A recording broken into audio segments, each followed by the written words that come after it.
నమో వెంకటేశాయ. సాయి కృప entertainment వారు నిర్మించిన cinema ఓం నమో వెంకటేశాయ. Cinema పేరే ఓం నమో వెంకటేశాయ అని పెట్టారంటే వెంకటేశ్వర స్వామి మీద ఆ నిర్మాతలకు ఉన్నటువంటి గౌరవ ప్రతిపత్తులు, భక్తిభావం ఎంతో మనకు తెలుస్తుంది. ఈ సినిమా నిర్మించి దీని ద్వారా వచ్చేటువంటి లాభాల్ని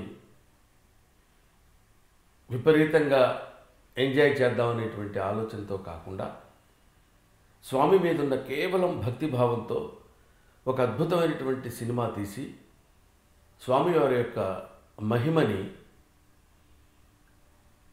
ప్రపంచమంతా చాటి చెప్పాలనేటువంటి సదుద్దేశంతో తీసిన సినిమా. మనకి మంచి సినిమాలు రావడం లేదు అనేటువంటి ఆలోచన సహజంగా జరుగుతుంటుంది, సహజంగా చెప్పుకుంటాం మనం. కానీ మంచి సినిమాలు వచ్చినప్పుడు ఆదరించవలసిన బాధ్యత కూడా మనకుంది. ఓం నమో వెంకటేశాయ అనేది ఈ సినిమా స్వామివారి యొక్క మహిమ గురించి, స్వామివారి యొక్క భక్తుల ఎడల ఆయనకున్నటువంటి ప్రేమ, అభిమానం, కారుణ్యం ఎలా ఉంటుందో అని చాటి చెప్పే సినిమా ఓం నమో వెంకటేశాయ. శ్రీ వెంకటేశ్వర స్వామికి దర్శకులు రాఘవేంద్రరావు గారికి ఉన్నటువంటి అనుబంధం ఏమిటో నాకు తెలియదు, కానీ ఆయన మీద సినిమాలు లోగడ తీసిన, శ్రీ వెంకటేశ్వర స్వామి మహత్యం లాంటి సినిమాలు మనకు తీసిన, ఇప్పుడు ఈ దశాబ్దంలో వెంకటేశ్వర స్వామి యొక్క మహిమల గురించి చెప్పడానికి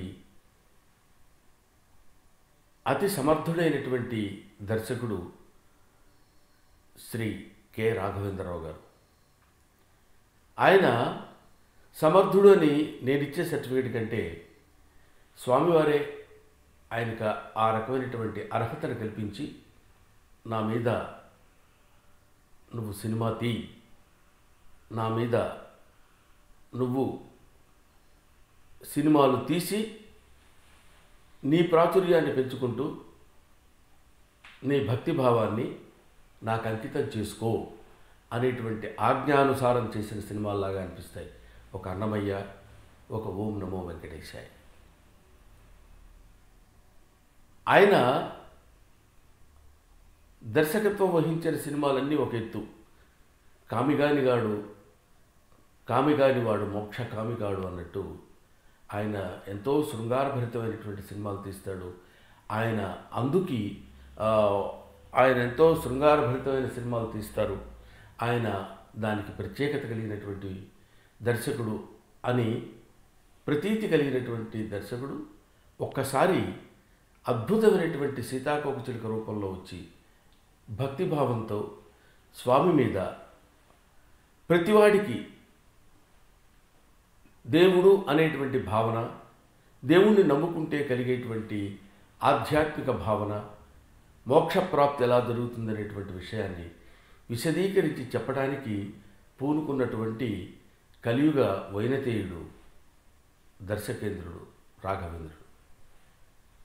వైనతేయుడు అంటే శ్రీ మహావిష్ణువును మోసుకొని వెళ్ళేటువంటి గరుడు, అంటే గరుత్మంతుడు అని. ఆయన్ని ఆయన రెక్కల మీద కూర్చోబెట్టుకుని ప్రతి చోటకి తీసుకెళ్ళి, ఇదిగో స్వామి మహిమ ఇలా ఉంటుంది, స్వామి గొప్పతనం ఇలా ఉంటుంది, స్వామిని అనుసరించండి, స్వామిని ఆరాధించండి, పునీతులు కండి, మోక్షాన్ని పొందండి అనేటువంటి ఒక అద్భుతమైనటువంటి విషయాన్ని ఆవిష్కరించి మనందరికీ తెలియపరిచేటువంటి విధంగా కలియుగంలో శ్రీ వెంకటేశ్వర స్వామి యొక్క మహాత్మ్యాన్ని తెలియపరచడానికి ఆయన ఏరుకున్నటువంటి ఒక సాధనం శ్రీ రాఘవేంద్రరావు గారు. రాఘవేంద్రరావు గారి గురించి లేకపోతే సినిమా నిర్మాణం గురించి నేను మాట్లాడుతున్నాను అనుకోవద్దు. ఎందుకంటే స్వామివారి యొక్క ఆలయ నిర్మాణం ఎంతమంది శ్రమిస్తే ఆలయ నిర్మాణం జరిగి ఉంటుందో మనం ఊహించగలం. అలాగే ఓం నమో వెంకటేశాయ లాంటి ఒక సినిమాని నిర్మించడానికి స్వామివారిని పనిముట్టుగా వెంకటేశ్వర స్వామి సెలెక్ట్ చేసుకున్నప్పుడు ఆయన తన శక్తి వంచన లేకుండా ఎంత కృషి చేశారో ఆ సినిమా చూస్తే మనకు తెలుస్తుంది. ముఖ్యంగా ఆయనకి కావలసినటువంటి సరైన శిల నాగార్జున లాంటి ఒక అద్భుతమైనటువంటి శిలాకృతిని తీసుకుని దాన్ని ఒక అద్భుతమైన శిలా ఆకృతితో కళారూపంతో చెక్కడానికి ఈయన ప్రయత్నం చేసినప్పుడు కావలసినటువంటి పనిముట్లు ఎన్నో ఉన్న ఒక అద్భుతమైనటువంటి స్వరూపాన్ని ఏర్పరిచి ఆలయంలో ప్రతిష్ఠ చేసే విధంగా చేశారు.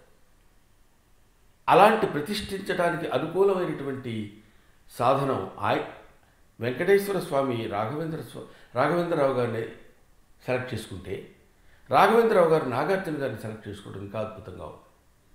ముఖ్యంగా నాగార్జున గారు ఆయన హతీరాం బాబాగా ఆయన ప్రదర్శించినటువంటి నటన సరే బాల్యం యవ్వనం ఎలా ఉంటుందనేది అందరి బాల్యం యవ్వనంలా ఉన్నా స్వామితో పాచికలాడుతున్నప్పుడు కానీ స్వామివారితో ఆయనకున్నటువంటి అనుబంధం కానీ చూపిస్తున్నప్పుడు మనం తిరుమల చుట్టూ సంచరిస్తున్నామా, తిరుమలలోనే ఉన్నామా, ఆ స్వామితోటి హతీరాం బాబాతో మనం కూడా కలిసి తిరుగుతున్నామా అనేటువంటి భావన కలిగే విధంగా అద్భుతంగా దర్శకులు చిత్రీకరించారు. వారి పాదాలకు నమస్కారం. అటువంటి క్యారెక్టర్ని సృష్టించింది ఉన్న క్యారెక్టర్నే చిత్రీకరించి అద్భుతమైనటువంటి రీతిలో నాగార్జున గారి ప్రదర్శన నభూతో నభవిష్యతి. మళ్ళీ ఆయనే చేయలేడేమో అన్నంత భావన కలిగే విధంగా నాగార్జున గారు ఇందులో ప్రదర్శించారు. ముఖ్యంగా శ్రీనివాసుడి కళ్యాణం అప్పుడు ఆయన పొందినటువంటి అనుభూతి నఖశిఖ పర్యంతం ఆయన పొందినటువంటి అనుభూతి, ఆయన పొందినటువంటి ఆ క్యారెక్టర్లో ఆయన చెందినటువంటి తాదాత్మ్యత అది వర్ణనాతీతం, వర్ణించి మాటల్లో చెప్పడానికి వీలైనటువంటిది కాదు. ముఖ్యంగా చివరిలో నువ్వు నన్ను వదిలిపెట్టి వెళ్ళొద్దని వెంకటేశ్వర స్వామి దగ్గర మాట తీసుకునేటప్పుడు ఆయన వెళ్ళిపోతానన్నప్పుడు నెత్తి మీద చేయి పెట్టి నువ్వు ఇక్కడే ఉండాలని అని ఆ అద్భుతమైనటువంటి దృశ్యాన్ని చిత్రీకరించినటువంటి విధానం మరొకసారి దర్శకుడికి నమస్కరించడం తప్ప మనం చేయగలిగింది లేదు. అంతటి భావన, అంతటి పరిపూర్ణమైన పరిణితి చెందిన దర్శకుడు ఈ సినిమా తీయటానికి రాఘవేంద్రరావు గారు అనిపిస్తే, అంతటి అన్నమయ్య కంటే 10 రెట్లు భక్తిలో కానీ, భావంలో కానీ, నటనలో కానీ పరిణితి చెందిన నాగార్జున గారు వెంకటేశ్వర స్వామి దర్శనం అలా అయినప్పుడు శ్రీ మహావిష్ణువుగా స్వామి కనిపిస్తే తదేకంగా స్వామి వంక అలా చూస్తూ సాక్షాత్తు స్వామిని నేను దర్శనం చెందాను, సాక్షాత్తు స్వామి దర్శనం నాకు కలిగింది అన్న భావన ఆయనలో కలిగి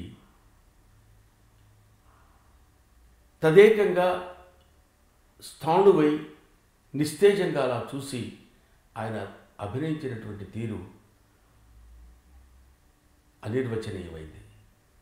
అది అంతటి అద్భుతమైనటువంటి నటన ప్రదర్శించిన నాగార్జున గారు కూడా మనతో పాటు ఉన్న మనిషి, మనతో పాటు నటించిన సహనటుడు అని చెప్పుకోవడానికి గర్వంగా ఉంటుంది.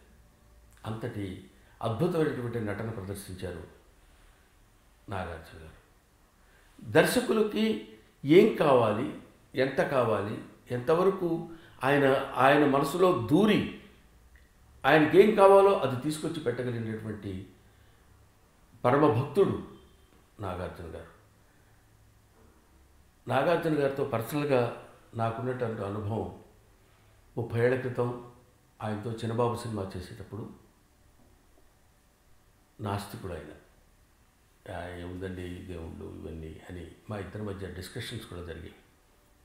అటువంటిది ఆ స్థితి నుంచి ఇంకొక స్థితి, ఈ స్థితి నుంచి ఇంకొక స్థితి, ఇంకో స్థితికి వచ్చి ఇప్పుడు ఒక అద్భుతమైనటువంటి మహాభక్తుడి కింద ఆయన రూపాంతరం చెందారు. అది ఆయన రూపాంతరం చెందటం కాదు, స్వామి ఇన్ని ఏలుకుని నాయనా నువ్వు ఇలా రా, నా వైపురా, నన్ను ఆరాధించే భక్తుడిగా నువ్వు ఇలాంటి పాత్రలు చెయ్యి, నీ జీవితం చరితార్థమవుతుంది అని ఆయన్ని ఆజ్ఞాపించాడేమో, లేకపోతే ఆయన్ని అభిమానించి హక్కును చేర్చుకున్నాడేమో. ఇంత అద్భుతమైనటువంటి పాత్రలు హతీరాం బాబా కానీ అన్నమయ్య కానీ చేసి ఆయన జన్మ చరితార్థం చేసుకున్నారు నాగార్జున గారు. అట్లాంటి సినిమాలు తీయాలి, అలాంటి సినిమాలు నాస్తికుడుగా ఉన్నటువంటి నాగార్జున పరమభక్తుడిగా ఎలా మారారో, పూలు పళ్ళతోటి సినిమాలు తీసి శృంగారపరమైన సినిమాలు మాత్రమే తీయగలగడం అనేటువంటి రాఘవేంద్రరావు గారిలో ఒక అద్భుతమైనటువంటి మార్పుతో వచ్చి ఇప్పుడు అణువణువు భక్తితో నిండినటువంటి రాఘవేంద్రరావు గారు ఈ సినిమా తీయటం అంటే, ఇలాంటి సినిమాలు అరుదుగా వస్తాయి. ఇలాంటి సినిమాలను మళ్ళాంటి వాళ్ళని చూడాలి, ముఖ్యంగా భక్తులు చూడాలి, చూసి తరించి ఆనందించి మోక్షాన్ని పొందాలి అనేటువంటి భావన. చివరి ఒక అరగంట కళ్ళు చెమర్చకుండా బయటకు వచ్చినటువంటి ప్రేక్షకుడిని నేను చూడలేదు. అది మేము నటులమైనా, అందులో మేము యాక్ట్ చేసినా కూడా నాగార్జున గారు బాగా నటిస్తున్నాడనే స్థితి దాటి, నాగార్జున గారు తాదాత్మ్యత చెందాడనేటువంటి స్థితి దాటి, నాగార్జున గారే హతీరాం బాబా అన్న భావన కలిగించే విధంగా పరమేశ్వరుడు ఆయనకు ప్రసాదించినటువంటి ఆ రెండు అద్భుతమైనటువంటి కళ్ళలో తన నటనా ప్రభావాన్ని కళ్ళతోనే చూపించి గుండె పిండి స్వామిని ప్రత్యక్షం చేసుకున్నటువంటి మహనీయుడు.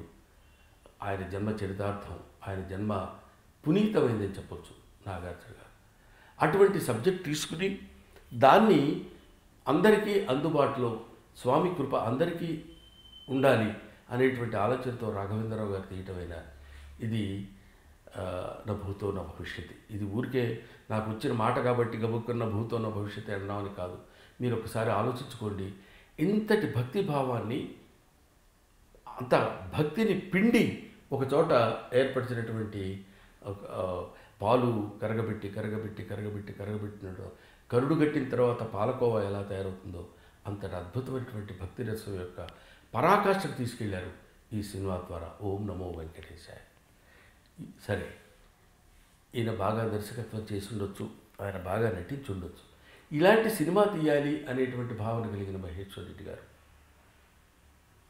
ఆయన వాడికి డబ్బు ఉంది, సంపన్న కుటుంబం నుంచి వచ్చినవారు. కానీ స్వామి అనుజ్ఞ లేకపోతే ఆయన కూడా ఈ పని చేయలేరు.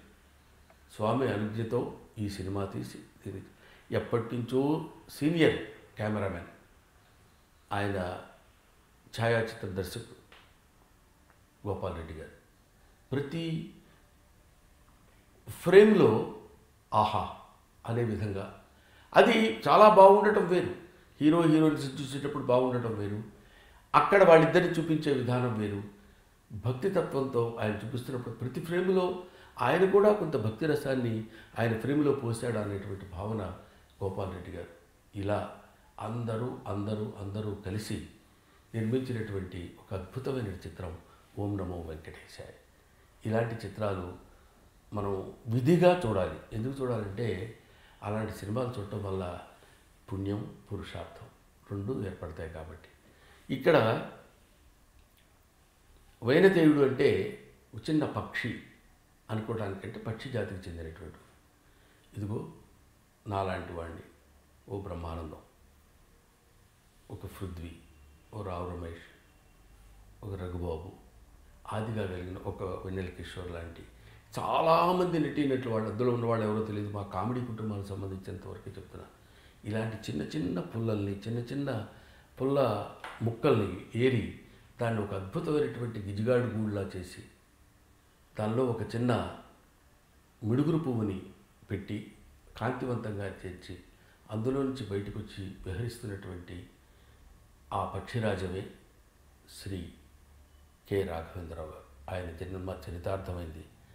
ఆయన ఇలాంటి ఒక అద్భుతం ఎవరికి అందనటువంటి, ఎవరి మేధస్సుకి అందనటువంటి అద్భుతమైన చిత్రాలు ఎన్నో తీశాడు. కానీ ఈ సినిమాకి ఆయనకున్నటువంటి అనుబంధం అలాంటిది. ఎంతటి కష్టం, ఎంతటి కృషి, ఇంకో మాటలో చెప్పాలంటే అంత కసితో ఈ సినిమా తీశారు. ఆద్యంతం ఆ సినిమా చూస్తున్నప్పుడు మనకు అనిపిస్తుంది. జయ హో రాఘవేంద్రరావు గారు, జయ హో నాగార్జున, జై హో Mahesh Reddy. Thank you very much.